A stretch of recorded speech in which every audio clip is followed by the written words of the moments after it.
We were standing in the line at Pick and Pay, and there was a family there. There were brothers. I don't know, suppose one of them was maybe 11, 12, the other one was maybe 7. Anyway. And so the older brother was standing behind and telling the younger brother to, just fall back and catch him. And he'd catch him. And of course, the younger brother is standing there doing this, watching to make sure his brother is not moving. And he did catch him, although on the last time, the brother was moving further and further back. Errol said, that's it. Don't trust your brother. You have to keep an eye on. This whole issue of trust and who to trust and what to trust, and with all the accessibility of news, fake news, false news, ridiculous news that people actually believe is true. Trust is a huge issue. And Psalm 62 is really about where do we place our trust. I like the New Revised Standard Version better than the NIV in this case.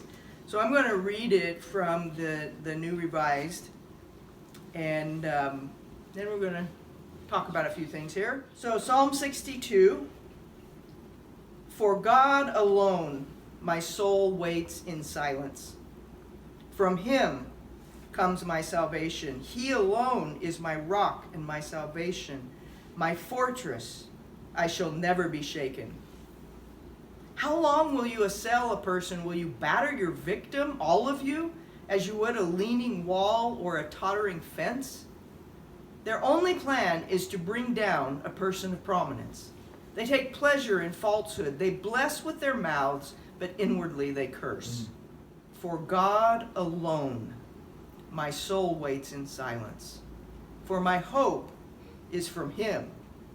He alone is my rock and my salvation, my fortress. I shall not be shaken.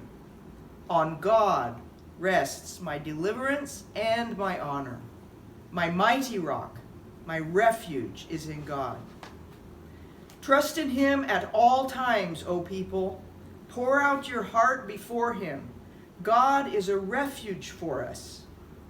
Those of low estate are but a breath. Those of high estate are a delusion. In the balances they go up. They are together lighter than a breath. Put no confidence in extortion. Set no hopes on robbery. If riches increase, do not set your heart on them.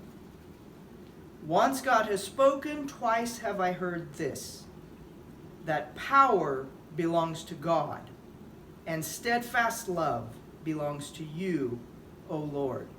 For you repay to all according to their works. So there are kind of 3 major movements in this psalm. The psalmist starts by kind of giving a personal testimony. This is where I find myself.